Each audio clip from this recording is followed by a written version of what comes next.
Hi, how you doing? Drillers make killers. Or do they?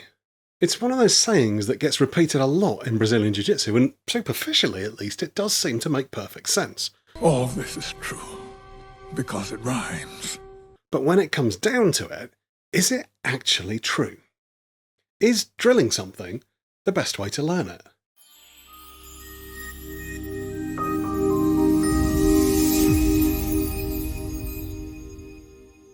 I'm going to start by apologising to those of you who are primarily strikers or weapons people, because I'm going to be using BJJ or perhaps wrestling as my example here.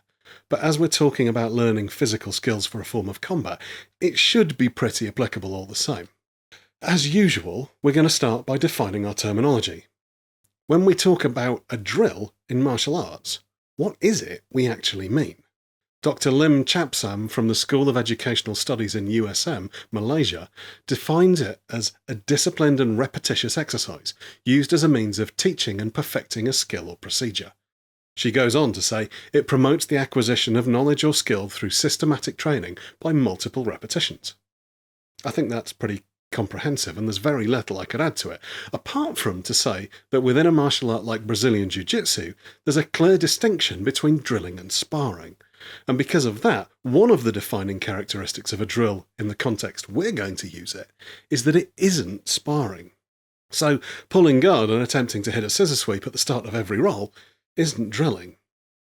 This distinction's quite important because while the phrase drillers make killers is pretty common in BJJ, so is the idea that you only really learn by rolling. I'm sure it's not just me that can see that at least at first glance, this seems to be a little contradictory.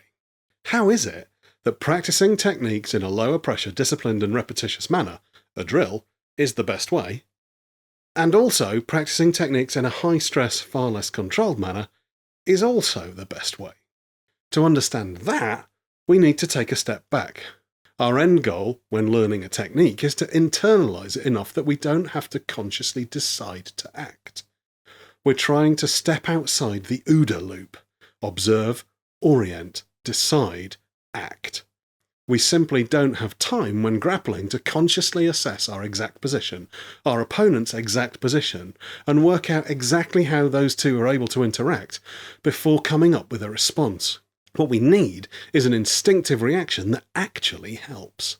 If you want to learn more about how our conscious mind and our subconscious mind work differently, then I can't recommend the amazing book Thinking Fast and Slow by the Nobel Prize winner Daniel Kahneman enough. It's fantastic. If you grapple, I'm sure you remember the feeling of complete lack of control when you started rolling for the first time.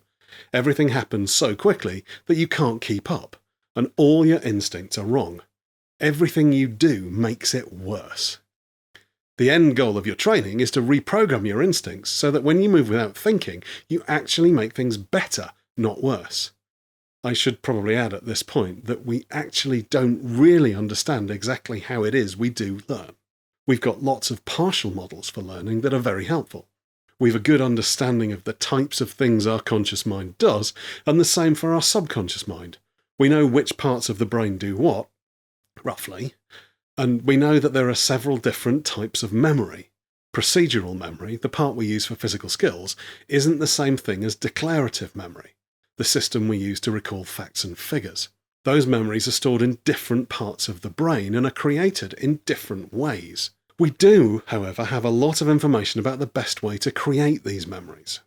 Anyway, that aside, this goal of developing instinctual subconscious movement is often referred to as building muscle memory. In reality, however, despite our muscles being the things we use to carry out the skill, the memory is clearly stored in the brain. In one clinical study from 2009, researchers at Oxford University showed a measurable increase in the connections in the brain when participants were taught a complex physical skill.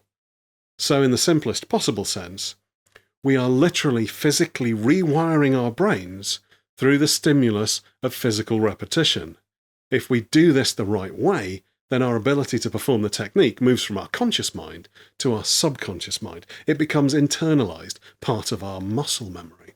So to go back to the question we asked earlier, is it drilling or sparring that does this most effectively? Well, it's both.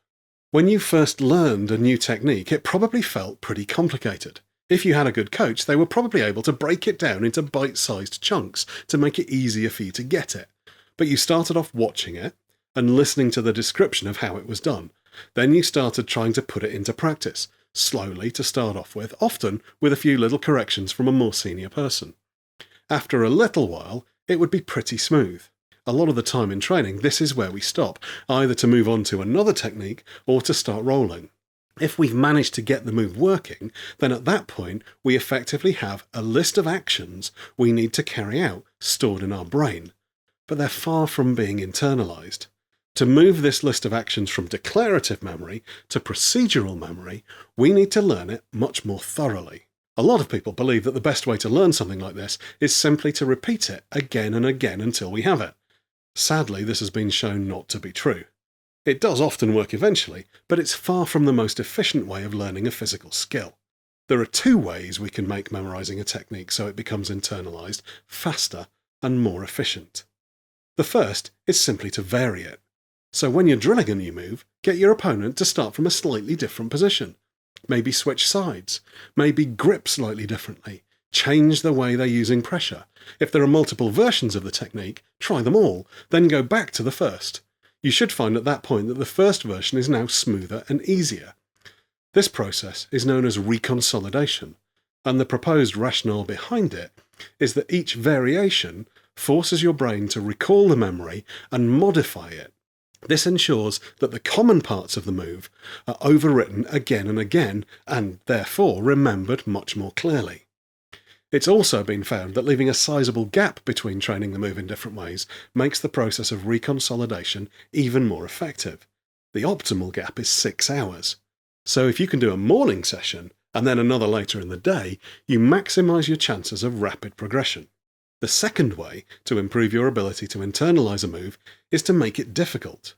The harder you have to work to get it, the more likely it is to become part of your long-term memory. So don't just run the drill again and again exactly the same. Step it up. Once you've got the flow of the moves pretty solidly, get your partner to start giving you a little resistance. The role of your partner now is to force you to work to succeed, but to ensure that you do.